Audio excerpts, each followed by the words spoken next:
Más de un mes después de su muerte, este lunes se realizó un segundo peritaje al cuerpo de Hernán Canales, examen que su misma familia pidió repetir. El resultado trajo revelaciones sobre la muerte de este hombre de 40 años que la madrugada del 18 de septiembre fue atropellado por Martín Larraín. Información que llevó a la Fiscalía Regional del Maule a abrir una nueva investigación en este caso.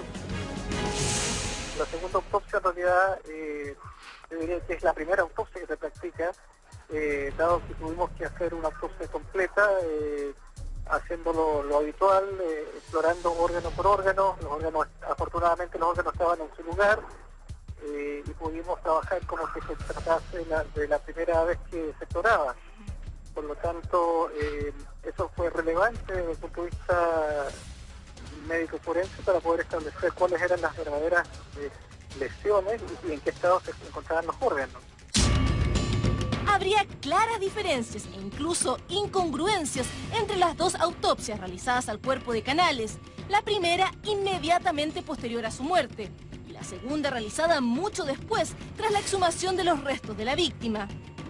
Sin embargo, el nuevo peritaje pone incluso en duda la realización de algunas diligencias que el primer informe decía que sí se habían hecho.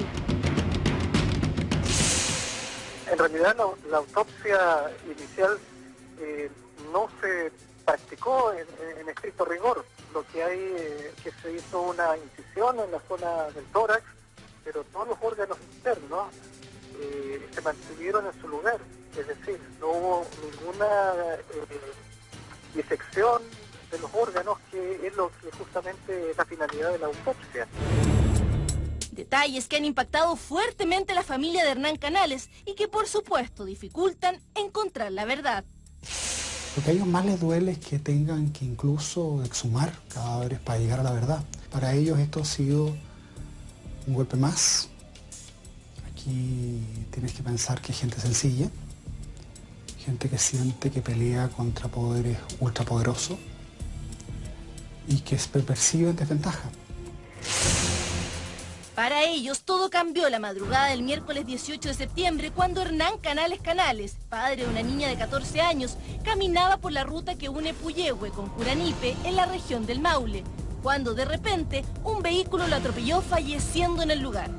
Él viajó a ver a mi madre acá en el sur y lamentablemente iba camino a la casa a tipo 6:30 de la mañana, donde de repente se escuchó unas personas, vecinos del lado, que hubo un accidente. Habría sido este jeep, conducido por Martín Larraín Hurtado, de 24 años, hijo del senador Carlos Larraín, el causante del atropello. Tras ello habría abandonado el lugar, dejando a dos de sus acompañantes en el sitio del suceso, quienes una hora después habrían ido a una tenencia de carabineros a prestar declaraciones que la Fiscalía catalogó finalmente de falsas. Nosotros estábamos en la casa, fuimos a la fonda y después volvimos a la casa en autos distintos. No sé, yo no lo vi en toda la noche, desde que nos fuimos a la casa yo no lo vi más. ¿Estás tranquila con todo lo que ha sucedido? ¿No quieres hablar? Fue el propio sobrino de la víctima quien, tras encontrar fragmentos del vehículo involucrado, decidió buscar al autor del atropello en Curanipe. Y lo encontró tras darse cuenta que la parte delantera de este jeep estaba dañada producto del atropello. Yo, como vi el jeep delante mío ahí, color mostaza, mica antigua, decidí a seguirlo en ese momento. Lo seguí cerca de acá de Cauquero. Martín Larraín fue formalizado por cuasi delito de homicidio, quedó en libertad y sujeto a las medidas cautelares de arraigo nacional y prohibición de acercarse a quienes lo acompañaban al momento del atropello. Días después, el senador Carlos Larraín entregaba su testimonio a la prensa. No se dejó al hombre herido o ya muerto, no sabemos, solo. Quedaron dos amigos de mi hijo en el lugar. Llamaron a la ambulancia muchas veces. No llegó el auxilio, ¿por qué? Porque al mismo momento, misma noche, hubo 3 o 4 accidentes en la zona de Curanipe. Estaba aterrorizado, me dijo, la visión. Yo le dije, a ver, pero ¿cómo? No actuaste antes. Entonces él me dijo, mira papá, ver a un hombre incrustado contra una reja y haber sido yo el que lo causó eso. Simplemente me petrificó. Mientras que su hijo Martín se refirió al tema mediante una declaración pública. Estaba vivo cuando me fui, seguía emitiendo estos ruidos. Me fui entre 25 y 30 minutos después del impacto. Es lo que yo creo que estuve ahí. Pensé que las heridas no eran tan graves porque lo había atropellado a baja velocidad y se veía externamente sano. Sofía me dijo, Martín, ándate. Me quedo con Sebastián, te vas a meter en un lío por lo público de tu familia. Y yo, en estado de shock, me fui. Esa tarde-noche me dieron unos vasos de bebida, pero no recuerdo haber bebido nada. No sé por qué el día 20 de septiembre declaré haber tomado unas piscolas y unos ponches. El acercamiento lo tuvo con la familia el mismo día del control de detención. Habló con la familia, con la viuda y conversó con ella. Las palabras se las dirigió a la viuda. Tiene también, se vio involucrado en un lamentable accidente, nadie quiere que estas cosas ocurran y eso obviamente que afecta a cualquier persona. Más de un mes ha pasado y con un segundo peritaje realizado, una de las principales interrogantes que se busca aclarar tiene relación con la hora de deceso de Canales, para así poder concluir qué tan clave habría sido la entrega de ayuda por parte de Larraín para evitar la muerte de este padre de familia. Bueno, las lesiones que nosotros encontramos evidentemente son graves, pero son lesiones médicamente tratables y recuperables.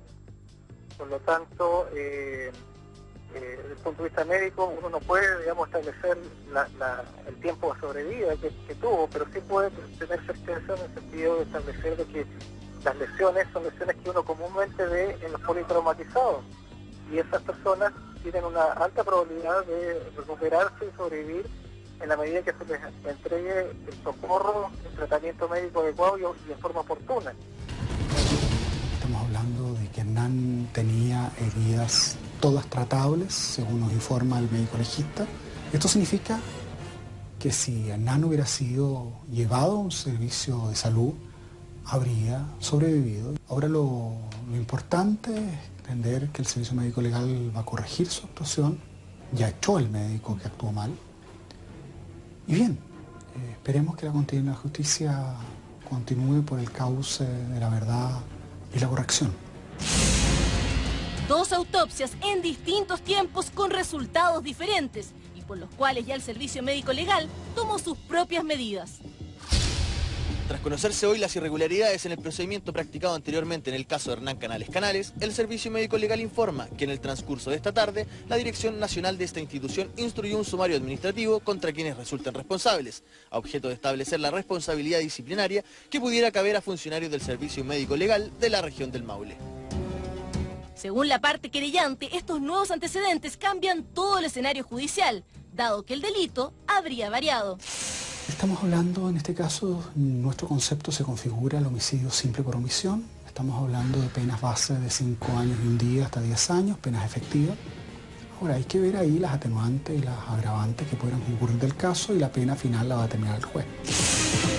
Un caso complejo, no solo porque hoy se sabe que un examen trascendental como la autopsia finalmente no se hizo, sino que también diligencias cruciales como la alcoholemia tampoco se habría realizado. Intentamos comunicarnos con la familia de Martín Larraín y también con su abogado y no quisieron referirse al tema tanto ayer como también hoy día. Yo les decía que estamos con Francisco Pulgar, forense, perito forense del Servicio de Atención a Víctimas. Francisco estuvo en el sitio del suceso, entrevistó a los testigos claves, así que su testimonio es muy importante para intentar dilucidar o saber aún más de este caso. Francisco, hablamos de 2 autopsias, se realizaron cerca de un mes de diferencia. Uno se pregunta, ¿dónde estuvo el error? ¿Se puede saber la verdad en una segunda autopsia? ¿Qué tan importante es eso? Bueno, claramente la segunda autopsia viene a hacer una corrección o viene a complementar la primera. Lamentablemente aquí nos pudimos dar cuenta que la primera autopsia no había cumplido los protocolos requeridos por el Servicio Médico Legal y esta información es de carácter oficial, por ello el jefe del Servicio Médico Legal pidió la renuncia de este médico. Por tanto, esta segunda lesión, como dice, o sea, autopsia como indica el doctor Rabanal, permite entregar muchos más antecedentes respecto al tipo de lesiones. Y esto es importante respecto a que, uno, en materia médico forense, respecto a la denegación de auxilio y a cuánto tiempo pudo haber estado con vida o cuán graves fueron esas lesiones. Y segundo, en materia de accidentología vial, que es un tema que nosotros analizamos en trabajo de campo, es correlacionar ese tipo de lesiones con la deformación del vehículo y ver cuánta fue la energía utilizada por este móvil para proyectarlo a 12 a 14 metros. ¿Se puede llegar a terminar bajo esta segunda autopsia cuánto tiempo estuvo con vida Hernán Canales? Claro, la autopsia necesariamente no va a indicar el tiempo preciso, pero sí puede generar alguna hipótesis respecto a que la herida era tratable y más o menos pueden estimar el médico legista un rango, por ejemplo, de cuánto tiempo podría haber alcanzado a sobrevivir o a funcionar los órganos vitales. ¿Francisco? ¿Sí? Sí, Francisco, es que determinar esto, ¿por qué es tan clave para explicarle a la gente? ¿Por qué es tan clave determinar cuánto tiempo de sobrevida tuvo Hernán Canales? Porque básicamente aquí se está hablando de dos delitos distintos si es que la autopsia arroja un resultado distinto a la primera, ¿no es cierto? A ver, eso es un... Es como la esperanza de que se pueda haber salvado finalmente. Sí, claramente, o sea, aquí el médico legista, el doctor Rabanal, puede acreditar ya con el trabajo de campo realizado que en base a lo que él pudo observar en la segunda autopsia, da cuenta de que bajo tratamiento sí esta persona pudo haber sido salvada. Entonces ya hay una evacuación preliminar del médico forense quien tuvo acceso al cuerpo y quien vio las lesiones y también pudo acceder y explorar los órganos vitales. Francisco, tú estuviste en la escena del suceso. Estamos hablando, por ejemplo, si Hernán Canales hubiese sobrevivido más de 10, 15 minutos, ¿había cómo prestarle auxilio en los alrededores? Sí, claramente había el centro asistencial más cercano, estaba dista 5 minutos del lugar. Por tanto, si esperando el informe final del protocolo de autopsia, de la segunda autopsia, se puede acreditar que los órganos o el cuerpo, o en este caso la víctima, hubiese sido tratada y recuperada con la atención necesaria, claramente se configura un tipo de delito distinto, sumado a todos los otros omisiones que se han cometido respecto a mentir en la investigación, respecto a esta supuesta fuga, porque él da cuenta de que se va del lugar y los testigos así lo afirman. Pero el testigo presencial del hecho, que es el colectivero, da cuenta que el jeep no se había ido, sino que estaba a 400 metros del lugar, y una medición que nosotros hicimos en el trabajo de campo con odómetro y con el mismo testigo en el lugar. ¿Qué significa eso? Porque ese antecedente que está dando Francisco, que el jeep no se va y se queda a 400 metros del lugar, ¿por cuánto rato, por cuánto tiempo? ¿Cuáles son los testimonios que se dan ahí? A ver, para que entendamos toda la acción criminodinámica, Martín, pasa lo siguiente. El primer actor que llega al lugar y se enfrenta a estos dos jóvenes que estaban en el panadero, es un panadero que vive a 300 metros del lugar. Cuando este panadero habla con estos jóvenes, ellos le manifiestan que vieron un accidente de tránsito donde atropellan a esta persona y estaba en un sector de un zanjón. Entonces este panadero, con cierta reticencia, miedo, no se acerca a ellos y no les creyó y esperó que pasara alguna otra persona, y ahí es donde llega un colectivero. Ellos se suben al colectivo y netamente en ese minuto le manifiestan que había una persona atropellada que al parecer estaba muerta. El colectivero, tras la entrevista que le hago yo en el mismo sitio del suceso, retrocede porque no les cree, se baja y acredita que el cuerpo está en el lugar. Por tanto, él en ese minuto lleva a estos dos jóvenes a la comisaría y en la misma instancia se topa con la ambulancia. Como son localidades muy pequeñas, se conocía a este colectivero con el conductor de la ambulancia y le indica el colectivero que hay una persona al parecer fallecida, concurre al lugar y él se devuelve, el colectivero. Ve que llega carabinero, dan la asistencia y él se retira por el camino lateral. Y es ahí donde él se encuentra con el jeep, no sabiendo que este jeep era el que había participado, porque el primer relato, y esto es súper importante, el primer relato que dan los jóvenes es que en el accidente estaba involucrado una camioneta blanca. Por tanto, cuando él llega donde está el jeep, piensa que es un vehículo parejero, y ahí les toca la bocina, y al pasar por el costado se da cuenta de que en el asiento del conductor hay una mujer. Cuando yo le pregunto si esta mujer es la misma que llevó a la comisaría, me refiere que no, que es una mujer totalmente distinta. Por tanto, no eran 3 los ocupantes del jeep, sino que eran 4 hasta ese minuto. Entonces, es importante poder, digamos, sumar estos antecedentes a todos los que ya se están sumando respecto al protocolo de autopsia, respecto a la dinámica del accidente, porque aquí indican que iba a una velocidad baja, teniendo presente que el cuerpo fue proyectado 12 metros.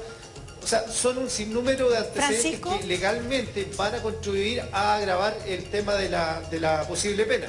Dos cosas. Usted dice entonces que el llamado a la ambulancia no lo hace ni uno de los jóvenes, sino que lo hace el colectivero. Eso, y usted dice también, según sus peritajes, que iban a una alta velocidad.